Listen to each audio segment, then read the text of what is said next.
Hey, look, it's the last show of the year. Welcome to the green room of DisrupTV. We got some special guests. And of course, we're going to introduce them in classic reverse order for those who've been following us for years.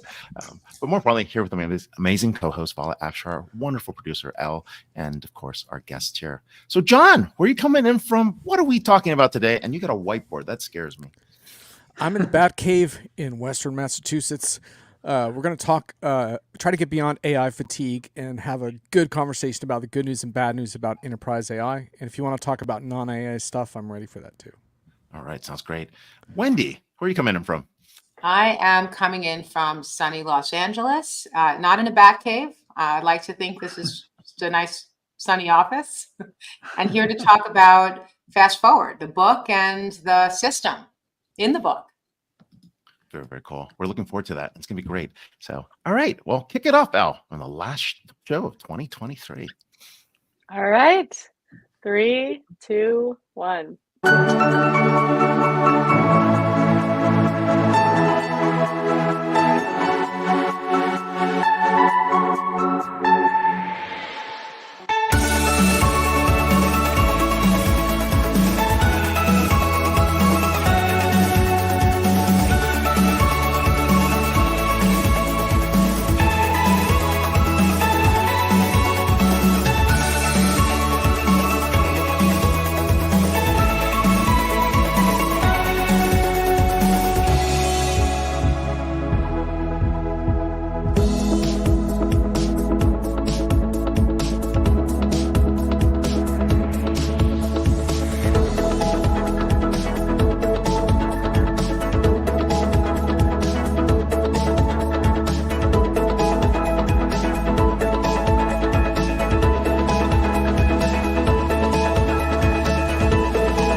Hello and welcome. Thank you for joining us on DisrupTV. My name is Vala Afshar. I'm the Chief Digital Evangelist at Salesforce and your co-host for the next hour. We welcome you to follow us on X/Twitter at DisrupTV Show. It's my pleasure to introduce my co-host, Ray Wang. He's the CEO and founder of Constellation Research. He is the best-selling author of Everybody Wants to Rule the World. I see Ray on TV just about every day on television business and tech news, on Fox Business, Yahoo Finance, CNBC, Bloomberg. In my opinion, Ray is one of the top futurists to follow on X at RWANG0. Welcome, Ray Wang, to Disrupt TV. Hey, thanks a lot. Here with amazing co-host, but he's also the Chief Digital Evangelist for Salesforce, and he's also the author of the amazing best-selling book, Boundless, a new mindset for unlimited business success. And of course, you can get it on Amazon. But it's not about that. Vala is everywhere. He's speaking, he's talking, he's giving inspirational, insightful keynotes and tweets. And when he's not hosting or leading events at Salesforce, you can find him on business outlets such as Bloomberg, and of course, writing his column at ZDNet. But it's not about us. It's always about our amazing guests. And who do we have to kick it off today? We do have amazing company co-founders and authors. It's our privilege to have Wendy Leshgold, the president and co-founder of Fast Forward Group, a professional development and executive coaching company. Wendy is also the co-author of a new book, Fast Forward, 5 Power Principles to Create the Life You Want, Ray, in just 1 year. It's pretty amazing. Backed by psychological research and brain science, Fast Forward's 5 Power Principles have helped more than 100,000 professionals achieve extraordinary success and happiness. As they have excelled, so have their businesses and their teams. Wendy spent more than a decade in advertising, leading teams at Ogilvy and Mather, BBDO, and Deutsch, and working with brands like Apple, Kodak, IBM, small companies that Small companies. some of you may have heard of. Wendy's experienced firsthand the challenges people face in high-pressure corporate environments. Feeling compelled to help, she launched a successful executive coaching practice. A decade later, she joined forces with her childhood friend, Lisa McCarthy, who shared her passion. Lisa is also co-founder of Fast Forward Group and co-author of Fast Forward. Welcome, Wendy, to DisrupTV. Thank you so much. Thank you. And you said that all well. I was like, who am I? Okay, I'll listen to Vala. Like he knows. I had to cut your bio short because we only have 20 minutes. You've done a lot. You've done a lot. Vala Thank gives you. the best bio intros in the industry. So that's what I can say. but but hey, looking through your book, and what was really exciting about this was really when I first looked at this, I was like, hey, if everybody wanted to rebrand themselves and really think about re-platforming themselves, this would be the book to start with, right? And you start with the bold statement that anyone can fast forward to a better version of themselves, right? Better manager, better friend, better parent in just 1 year, right? That sounds like really hard to do on its own, but you laid this out. How can they do that? Yes. Well, we're very specific about the time frame there, because a lot of times when people are thinking about their vision, they're dreaming way out into the future. And when you're thinking 5 years out, 10 years out, you can't be as specific because you don't have as many knowns. There's just a lot of things you're just out of your control and that you don't know. But when you're thinking about 1 year out, you can be very specific. You can actually be very thoughtful about what success looks like in a year's time. So that was the reason behind the year as a start. And people have told us through the years that while they feel uncomfortable writing bold outcomes, they always at the end of the year achieved way more than they thought they would. Way more. People are always shocked at how much more they accomplished than they could have. So just a short thing on the why a year. The more specific you can be, the more likely that you can make it happen. And a year seems like the sweet spot in specificity. That's wonderful. I mean, all of us are anxious about happiness and fulfillment, sense of belonging, achievement. So to be able to have it time bound and have it such that it can motivate you because it's near term. It's not a 5, 10, 15. I met an executive yesterday and she was talking to me about her 15-year plan. And in my mind, in my mind, I reversed back 15 years where I was. And I'm like, there's no way 15 years ago I could have even remotely guessed where I am today. But anyway, I love the forward-looking vision of hers. You talk about power principles. Please share with our audience, what are power principles? Yeah, and one thing I want to just go back to on the creating the life you want in just 1 year. When we first started, before we wrote the book, we were doing our work with organizations, and our very first client, and this is going back 11 years ago, was Facebook. And at the time, Facebook was, this was early days, right? It was early days. And when they hired us to come in and work with a lot of their managers and leaders, and they, we said, okay, everyone's going to write a bold vision. Everyone's going to stand a year out and imagine what success looks like in the year ahead. And they came back to us and they said, we can't go a year out. We're a quarterly company. There's no way we can't have people dreaming out a year. And we said, yes, you can. And that's how this works. We're not going to have people writing a vision for the quarter. They're going to write their vision for the year. And they did. And just like the difference that made in terms of how people were thinking and then how they were then behaving was nothing short of exceptional. They, kind of became our first case study. Okay. Then you asked a question about these power principles and what does that mean? And there's 5 of them that we cover in the book, and they kind of span from declaring a bold vision to kind of creating a plan to make your vision happen, to kind of getting your sort of access over your mindset, controlling what you can. And then the last 2 principles are in the area of communication. We call them power principles really at the heart because we have so much more power than we think we do over certain things. Oftentimes we just kind of throw up our hands and feel like we just don't have any power. No. And so the first step is really looking at, well, where do I actually have a sense of ownership and control over things in my own life? And then, kind of acknowledging where you don't. But I think when people are really taking advantage of where they do have the power, it's life-changing. And so that's where the word came from. And each of the power principles kind of build on each other, with the very first one being, defining what an extraordinary success could look like for you in your whole life, and then working backwards to make it happen. The other principles all are in support of your bold vision. The bold vision is the roadmap, right? So that's always the first step. And, as coaching people through the years, so many have said to me, I just am not sure.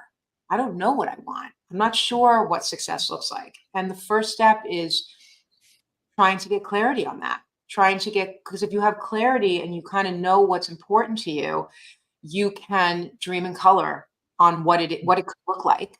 And then you could actually start to take the steps to make it happen. So we kind of unpack that in the book and help people to get that clarity and help them think a little bigger, because sometimes people play it small. No, you can definitely play bigger. And what I like about the book is it's about self-determination. It's about re-looking at agency. It's really about taking the things within your control and actually optimizing. I mean, there's a lot of things that can definitely come out of your control, and you know that, but at least you did the things that you could do, right? Yeah. So when you say throw your hat over the wall to get a big, bold vision, Yeah. what do you mean by this? Like, Yeah. are we not dreaming big enough? And Yeah. do we want to shatter our own dreams? Like, Yeah. Vala and I No, have dreams of being, like on TV, podcast. Like, I don't know. Yeah. We have this. We should be, we were like, have a daily Yeah. show, like, Yeah. pops up once a week. I mean, no, I'm really glad you're asking about this phrase, throw your hat over the wall, because sometimes when I just share where it comes from, it helps people understand how they could do it. And the expression throw your hat over the wall, where we heard about it, I don't know if this person was the first person to talk about it, is by an Irish writer named Frank O'Connor. And Frank O'Connor wrote in his autobiography, he wrote about when he was a young boy, how he and his friends would go on these long walks after school. And when they would walk through the countryside, and when they would come upon a tall wall that they didn't know how they were going to get over, they would take their hats off their head and toss their hats over the wall. So they would have to go figure out how to get their hats, right? Because they could not show up for school without their hats. So it was a forcing function. When you say, like, I'm going to throw my hat over the walls, you have no choice but to go get it. And what's key about this phrase is that oftentimes when you think about setting goals in your own life, most of us, and this is how we're wired as human beings, we want to set goals that we already know how to accomplish. Yeah. Right? Because it feels more safe. Yep. It feels more comfortable. What doesn't feel comfortable is saying that you're going to do something without having a clear path to making it happen. And yet, that is precisely what we recommend people do. Maybe not every single goal, but many of them.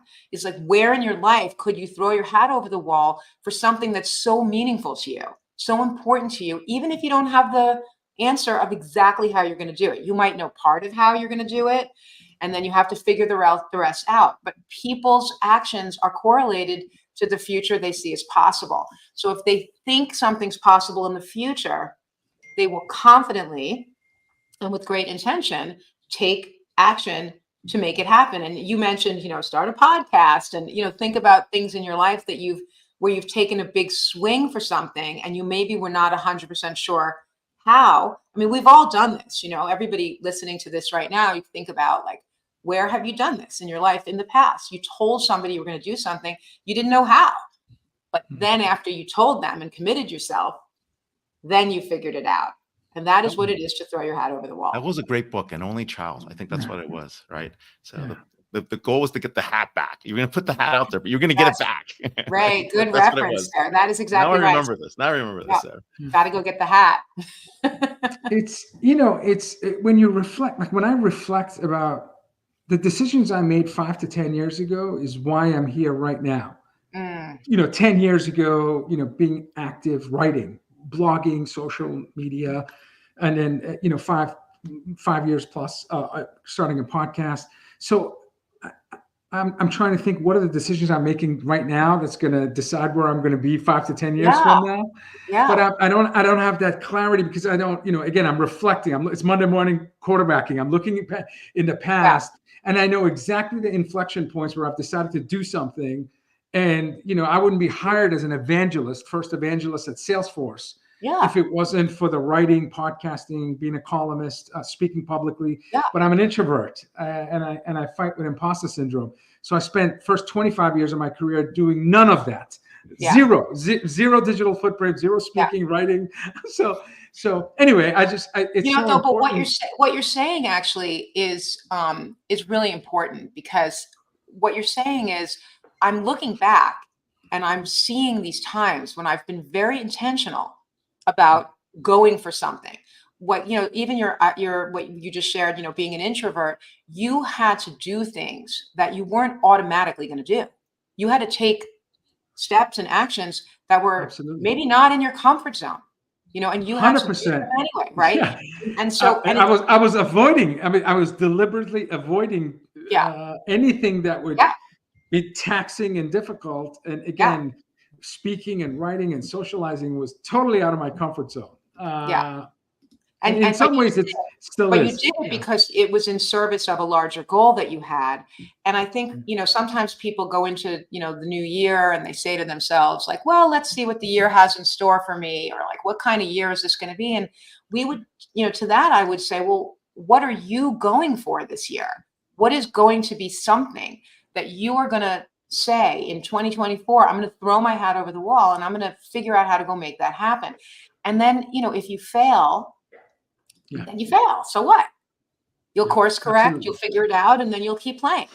And, and that's how we play, and that's when we said we were going to write a book, and that was, not 1 year ago, not 2 years ago, it was multiple years ago.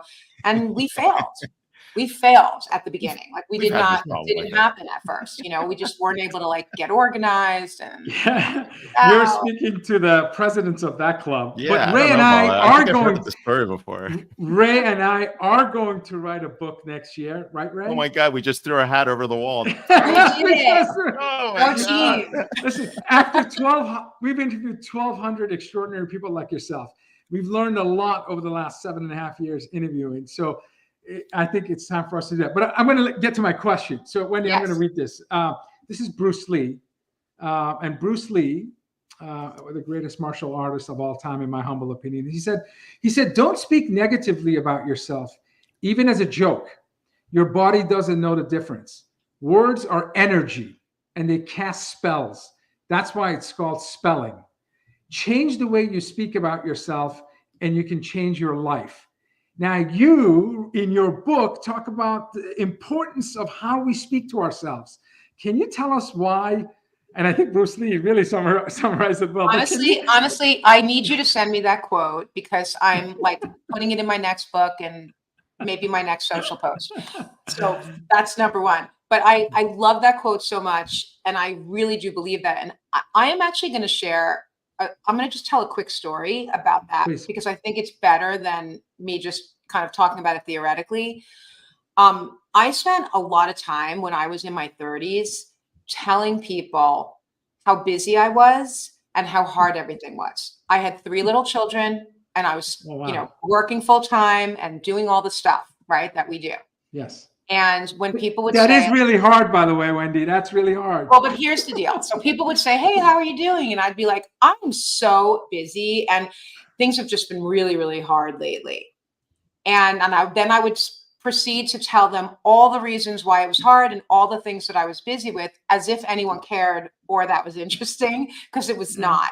Yeah. And that's kind of how it was. And I kind of hit this inflection point at a certain moment in time. And I said to myself, I don't want to be known as someone who's really busy.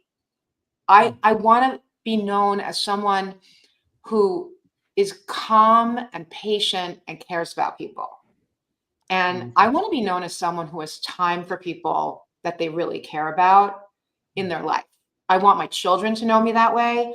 I want my colleagues to know me that way. I want my friends to invite me to things because they think I have time to go to them. And that required new language as a starting point. Like the first step was to change my language and to stop using the word busy and to stop using the word hard. And I was like, oh, I got to come up with new language, because when people ask how I am, I'm not going to say all of those things like calm and present. And I needed a shorthand for what could I say when people ask how I am. And the one I came up with was, I'm in demand, because I love to be in demand, because that actually has a feeling kind of a different way.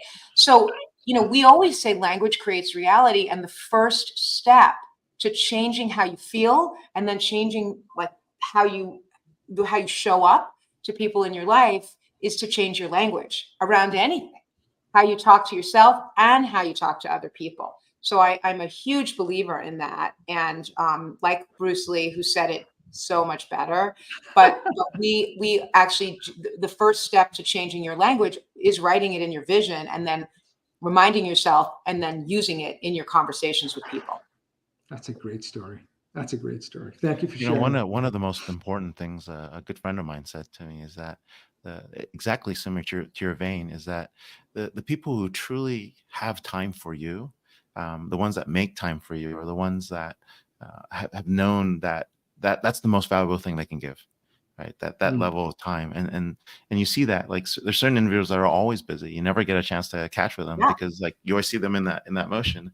And there's some people that you could just, no matter what you do, like they'll text back, they'll call, they'll find the time, they'll make that, and that it's really it's a very unique gift to be able to pull that off. So. It is, and yet it's not inaccessible to most people. And we've worked with arguably some of the busiest people on the planet. I mean, if you look at some of who the people are that we've worked with, you know, Facebook in the early days, Amazon, we've worked with people from TikTok, we've worked with all people from all over the tech sector, who are people who are just, you know, huge growth, you know, every year, double-digit year-over-year growth, and, you know, 24/7 accessibility and all that stuff. And many of them have taken on this notion of not showing up as busy or hard or tired or stressed out. And it is accessible. And I think when people say to me, like, I know you're really busy, but I stop them and I say, no, I'm not. I have exactly enough time for the things that are important to me, and you're important to me. So tell me, what can I do for you? And it doesn't matter what else is going on. I will take the 5 minutes to be there for people. And anyone can do that. Anyone can do that. It's just a question of being intentional about it and saying that matters to you and then following through. I often share this on social media because it's such an important lesson for me.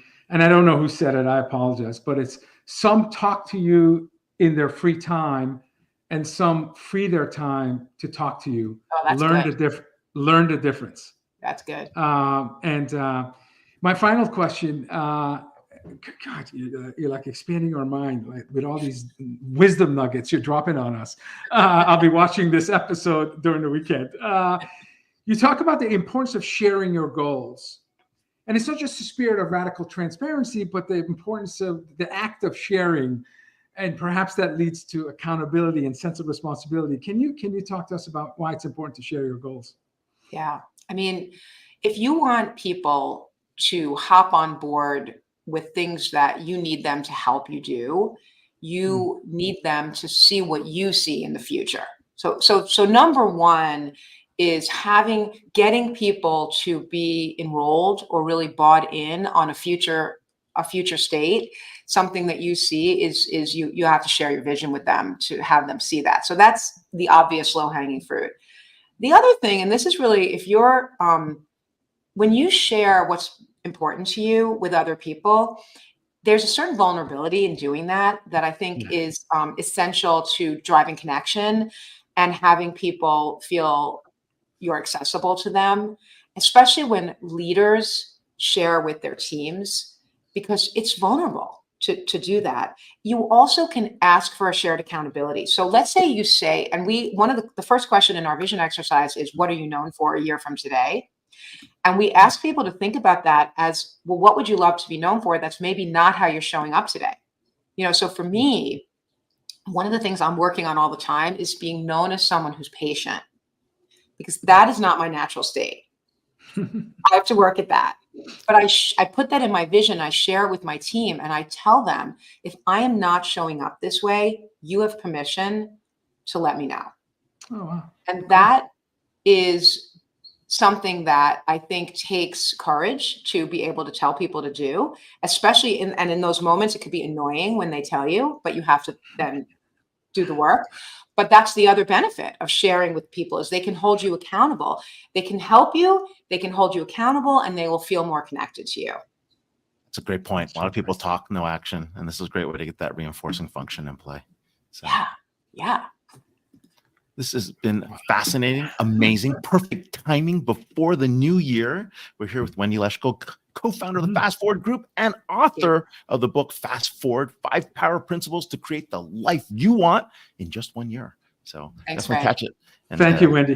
Yeah, Thank you, thanks for being Vala. here, and catch Nice the talking book to you. on Amazon, which was released, I think, September this year. So Yes. Thank you so much. Thank you, guys. congratulations. Cheers.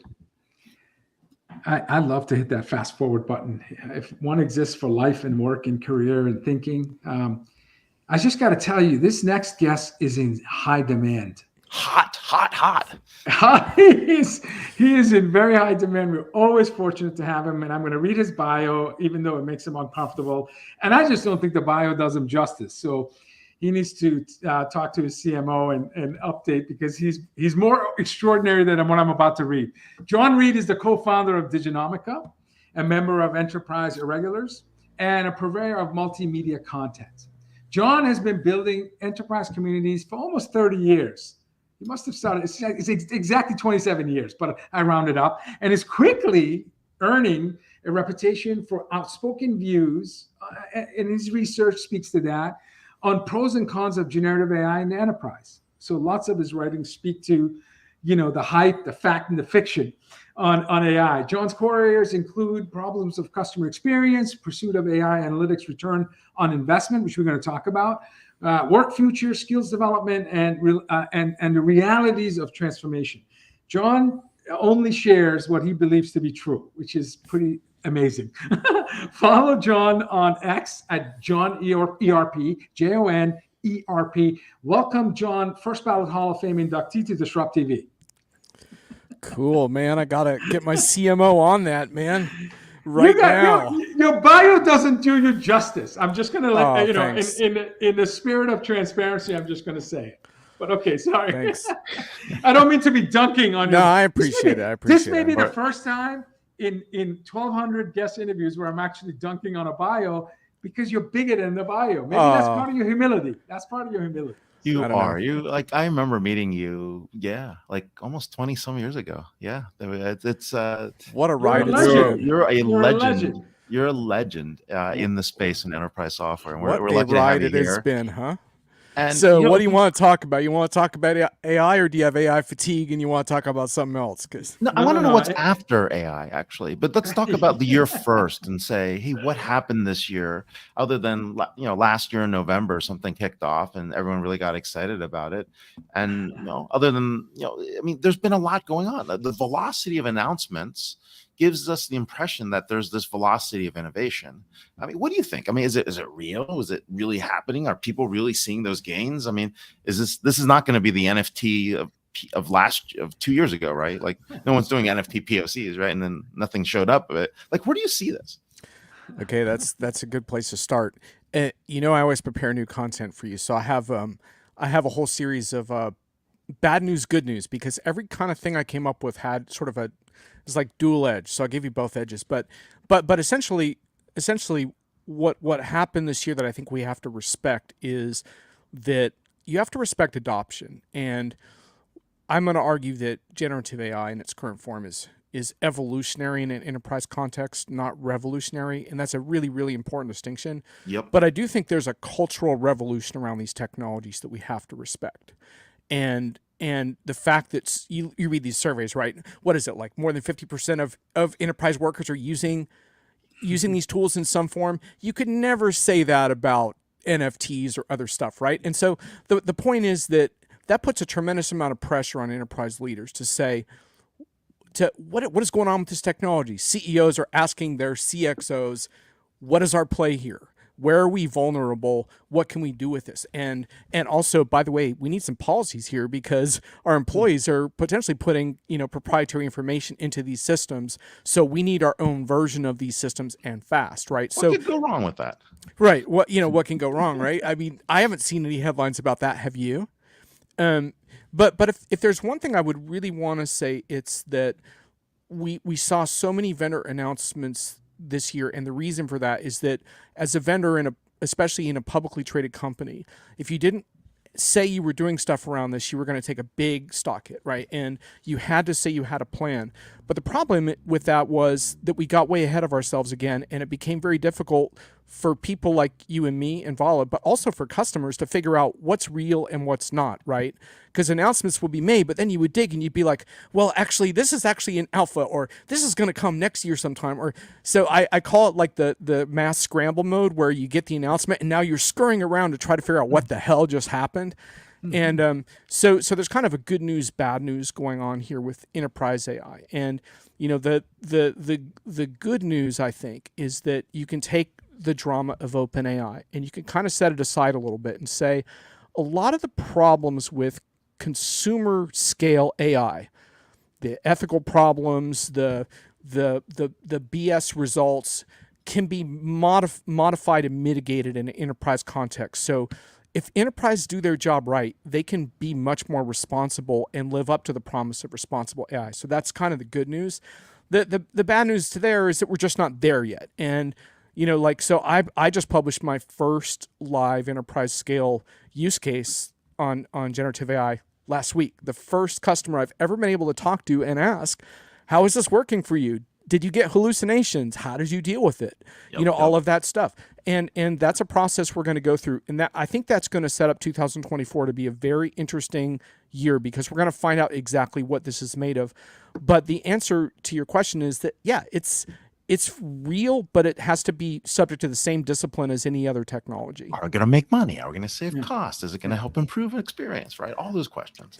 Right. As part of your balanced approach of good news, bad news, your recent posts speak to AI success and return on investment is not preordained.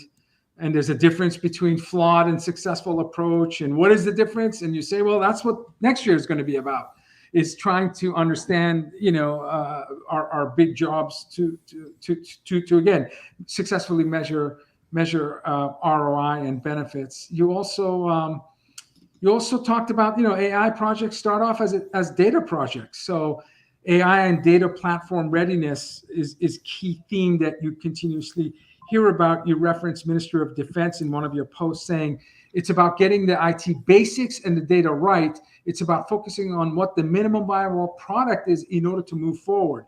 So there's a balanced, cautious methodology. And then, of course, you wrote this big long-form article about hallucinations. And you're right, this is critical for new generative AI to scale in the enterprise. But I think what drew you into that discussion with the customer was their claim that they had a process where there was zero hallucinations, I think. Right. So yes. talk to us about that. Well, that was fascinating, right? Because I get all kinds of claims from vendors. Oh, our AI doesn't hallucinate. And personally, I find that offensive. And one of the things about this that I think is really important is that, and I have some action items for everyone at the end of this call.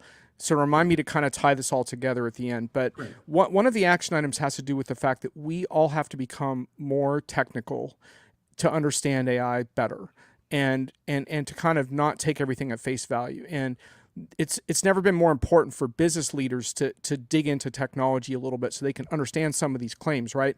So in my inbox, I'm constantly getting these, we don't hallucinate things.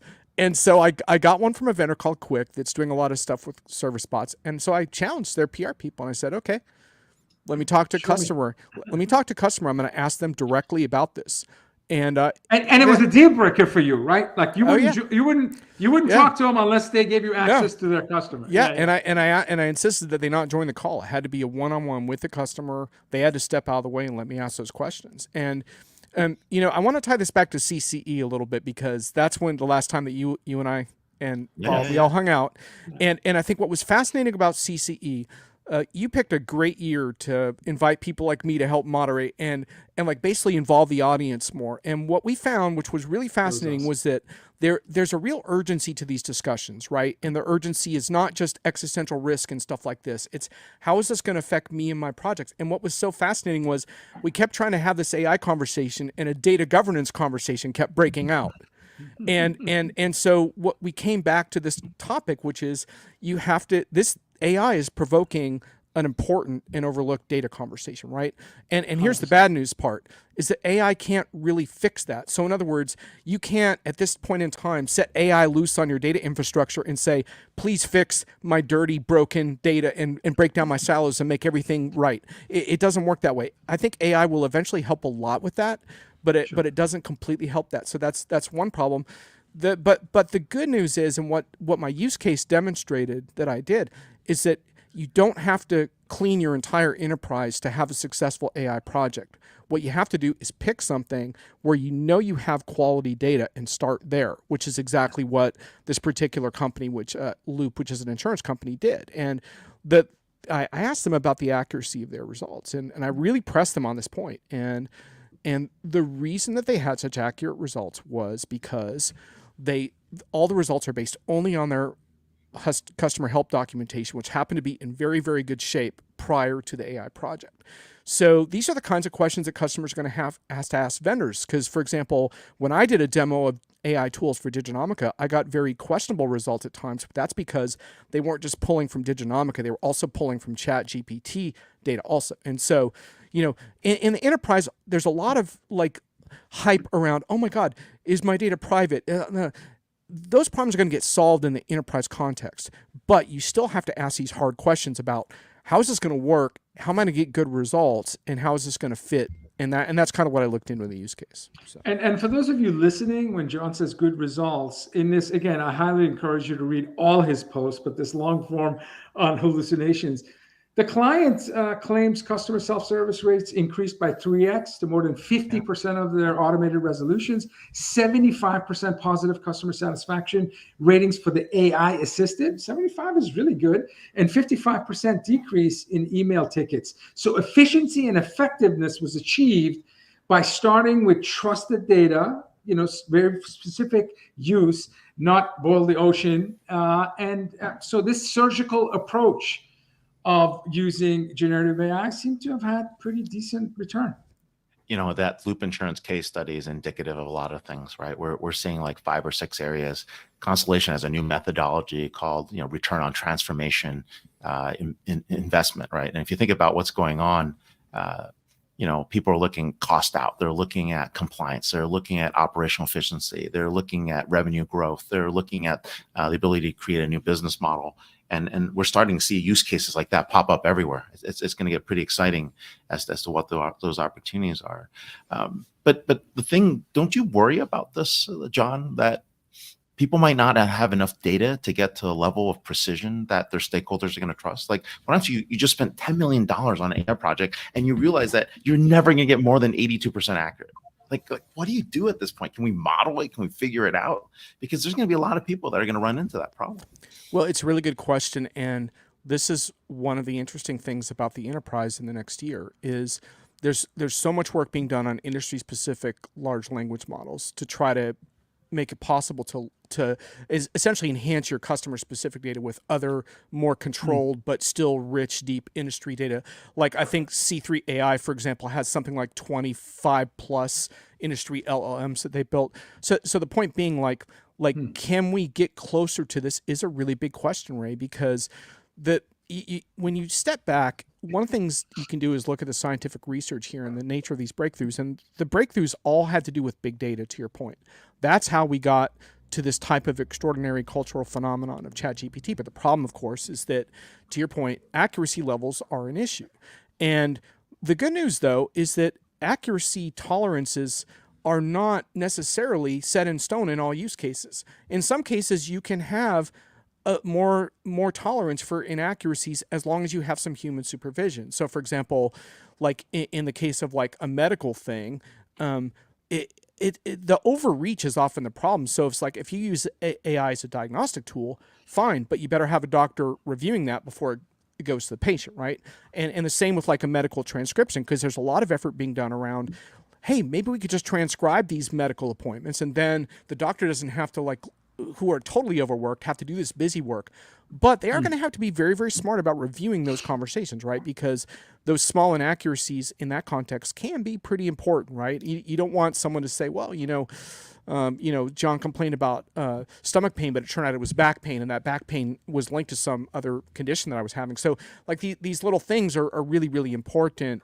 So to your point, but I think the good news about accuracy is that to some extent, accuracy can be a little overrated for some use cases. But again, that's why I say it's not a revolutionary technology, because you can't take humans out of the loop. And when you get down to ROI, the two problems you have with enterprise AI are human in the loop, which by definition, keeps some costs in play. And secondly, you have this issue of the fact that this is a big tech, big data offering, and that's expensive to run. And what's fascinating is that the human brain, by comparison, requires considerably less power, and we learn differently. But what I think is really interesting, listening to some experts talk about this, is the human brain actually consumed, I think, equivalent amounts of energy, but we did it over millions of years of evolution. So essentially, we have all these so-called priors that are built into our brain, basically acquired knowledge that we learned from past generations. So that's why we expend less energy, because we're preloaded. But these AI systems are not. They have to be constantly trained and retrained, and that's where the expense is. You emphasize the importance of upskilling, reskilling, but you also said it's hard to get access to enterprise-grade generative AI solutions unless you work in a company that's building it, or you're a customer of a company who's building it. Most of us and most of our listeners and viewers probably are learning prompting and use of multimodal generative solutions, voice, text, video, picture, using consumer solutions. So do you think that AI and this low-code, consumer-grade access is ultimately going to fuel, let's call it a citizen developer movement? In one of your posts, you actually referenced an article written about, this Gen AI evolution could really spark citizen developers in the enterprise. Can you talk a little bit about that?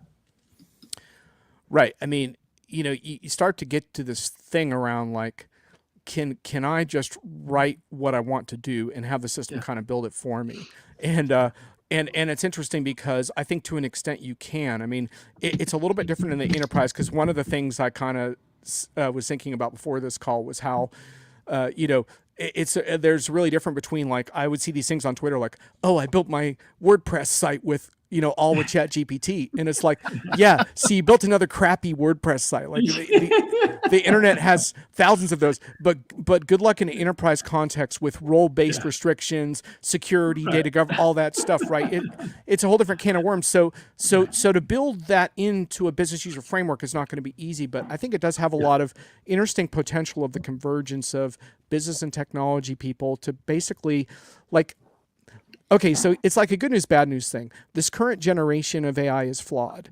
But the good news about the flaws is that if we understand that it's a powerful but flawed tool, what we can do then is to say, what's the purpose of it? And I would argue the purpose of it across domains is to empower us to be more human and to do the things that make us more unique, which kind of gets back to the past guest you were talking to, right?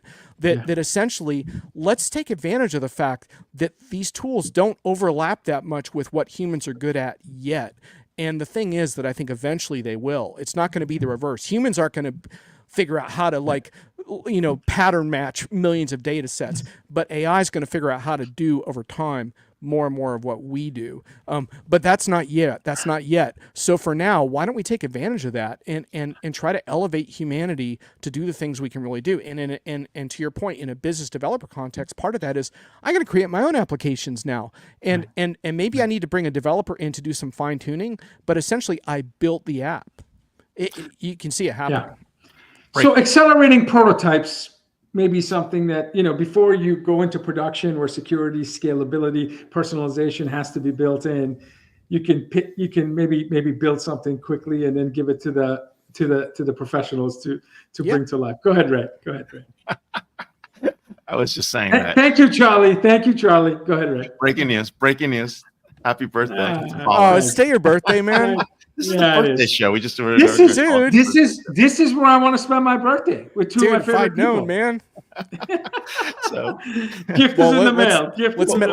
Let's make your day as boundless as possible then. Okay. May every birthday be boundless. Look at this shameless plug. How's that for a book? How's that for a book plug?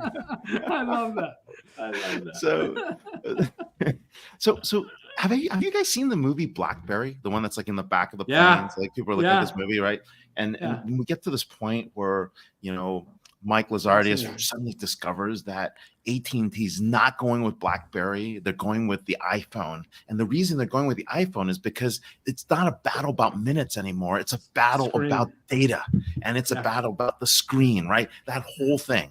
So I'm having conversation with a CTO, one of the top system integrators in the world. And I'm sitting out this conversation with him. And I'm like, I'm looking at the way they're bidding their deals, right? And so I would say like they're buying market share. They're basically undercutting everybody in the deals. And it dawns on me.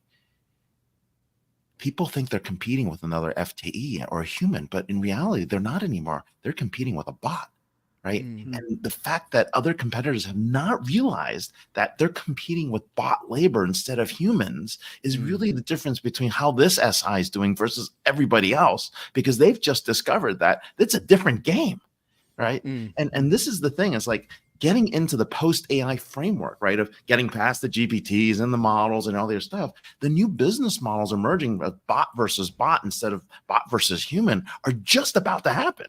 How do you see this, Jon, playing out? Yeah, you're right. And I think one of the things I brought up at CCE was how we're not using nearly enough imagination around what the potential of this is. And that's a real danger for customers, especially small and mid-market customers, because if you get too dependent on your vendor to deliver these sort of spoon-fed use cases like job description automations, one of the creation is a big one, right? All the HR vendors talk about it. But to your point, Ray, that's not really disrupting an industry. That's just freeing up some time, right? The real question becomes like, if I can use bots to change my business model the way you're describing, that's accomplishing two things, right? Because now I'm competing for bids in a different way, but I'm also freeing up the human talent to do something different also. Totally. And what we do with that different time is going to be fascinating. And I'm going to be really curious to see if a new generation of winners and losers emerge based on that. I mean, like at CCE, you could check Diginomica, but I did another interview with Ingram Micro. And one of the interesting things about Ingram Micro is they essentially built their own platform, to your point. They have their own internal data scientists, and they did it all internally, and they created a platform for their own innovation, right? Which directly impacts their customers. But that's a big step for a customer to take, right? And so this is a really tricky thing to do this on your own. But to your point, are we going to see some advantages here when people start thinking through, wow, like instead of just having an AI write job descriptions, I could actually set an AI out to go out and interview my applicants, and how's that going to work? Or just do something totally differently than anyone else, you know? This is how a $52 billion revenue company like Ingram could get to $100 billion. In other words, it creates products and services powered by bots that free up their talented employees, and there's, I think, 100,000 of them, to do more interesting work. It was a co-owner of the Warriors who said, when the refrigerator came out, many people thought it's going to be the biggest company, biggest brand in the world. We're going to be refrigerator makers, but it ended up being Coca-Cola. So that cold drink using a refrigerator was the most revered brand, biggest company on earth. So we keep talking about this asymmetric discussion around LLM makers and studio and prompt makers and this, that, and the other. But perhaps the biggest company in a decade from now will be the one who has the use case for using the refrigerator. Anyway, I found so every one of the things that I'm a big believer in is sort of the satirical take on the enterprise. And so every year I do these predictions with Brian Summer. This year, making kind of fun of the absurdity of all these people thinking they can predict what's going to happen. Number 13 this year was a vendor suspends an analyst from their analyst program after discovering the analyst sent their bot to an online briefing. The analyst bot asked a timely question about AI deepfakes, but was later exposed as a bot when it told the vendor the slide deck was fantastic and amazing. Little did that vendor know, Ray Wang had already attended their last user conference in Las Vegas via the form of a GTP4 multimodal hologram. So yeah, I mean, pretty soon, Ray. I mean, if anyone's going to send a bot to a conference, it's going to be you, Ray. You're going to be the first, man. It won't be me, actually. It's going to be like, Ray, it was great to see you. And it was like, yeah, I just downloaded the update from my hologram. It really was awesome, like.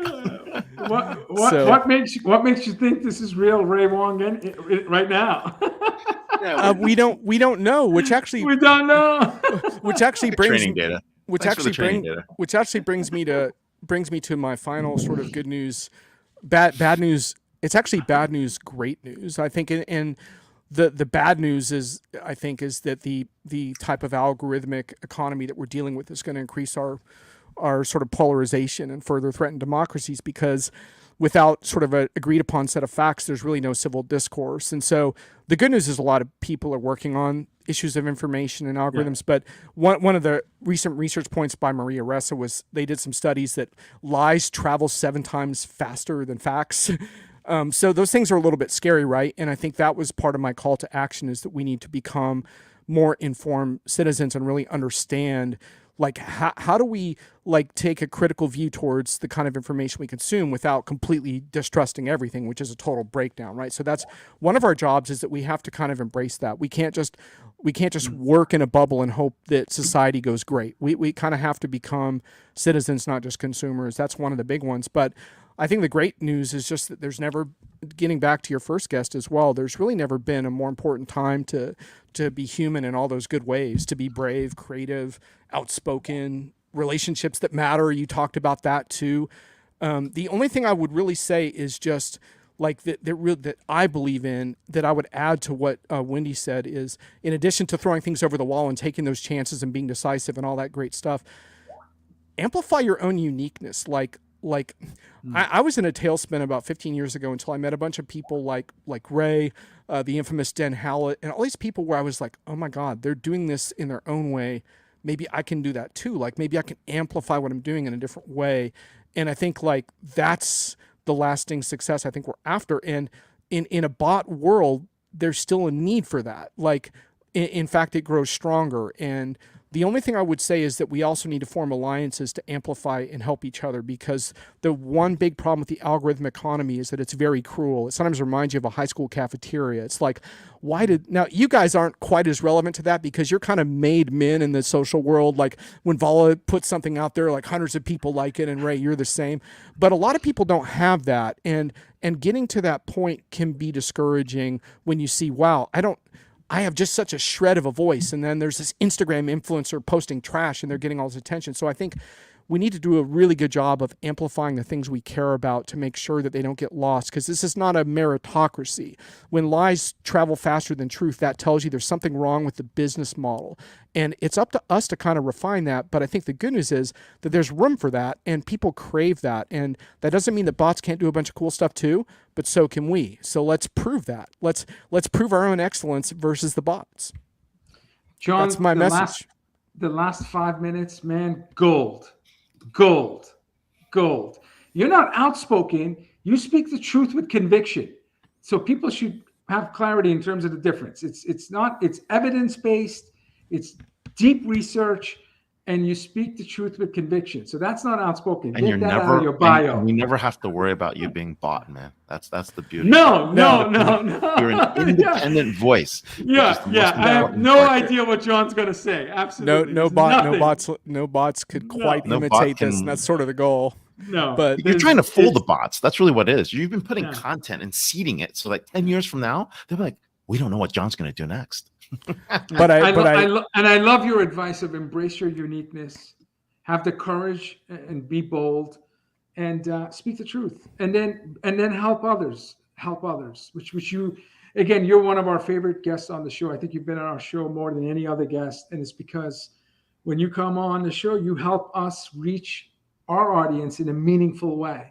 Yep. I wouldn't want to spend my birthday with anyone else. So thanks for being here. Well, I appreciate it, and I appreciate you guys like having faith in my ideas too, because kind of what I was just saying is a thank you to you two, and just a thank you to the people out there that take the time to elevate each other's views, because that's going to become increasingly important. So thanks so much for that.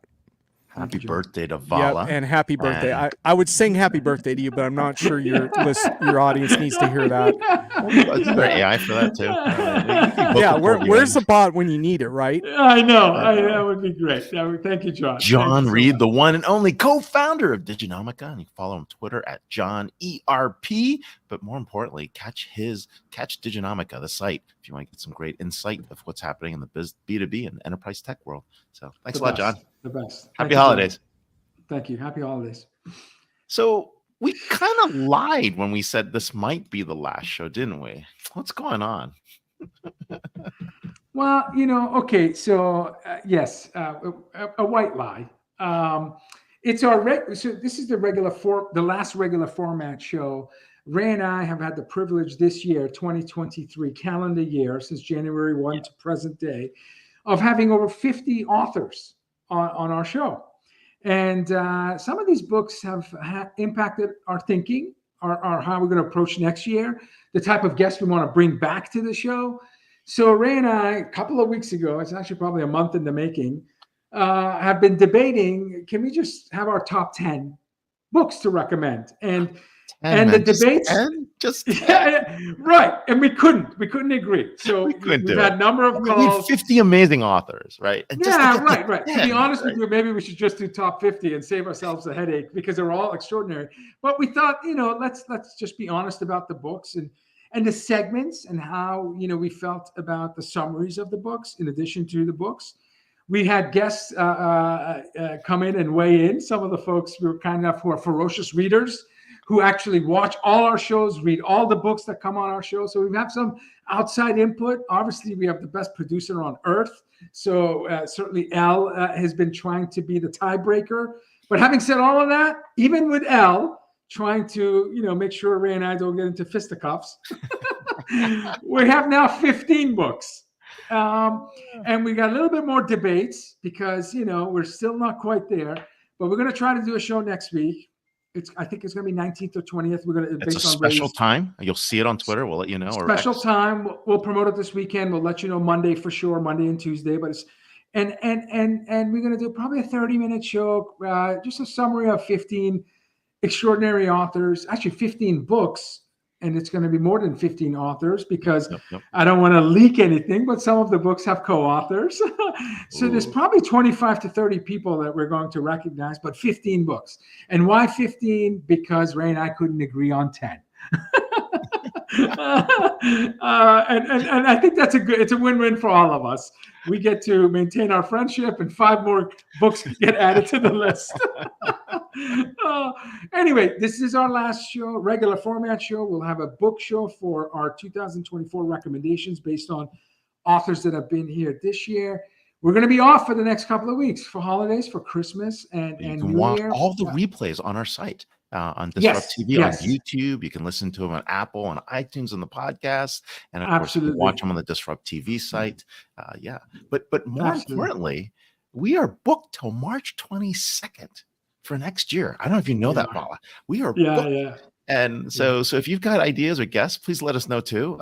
We are definitely taking all your suggestions for the year as well. So it is so hard. This is like a delicious paradox. We love the fact that there's so much interest that we can book 3.5 months ahead. But we know during that 3.5 months, we're going to have extraordinary people who are willing to come on our show and speak with us. And, we'll have to figure something out. But for now, we both have day jobs. So apologies for the only one show per week. We will get together on January 5th, and we're going to start the year strong.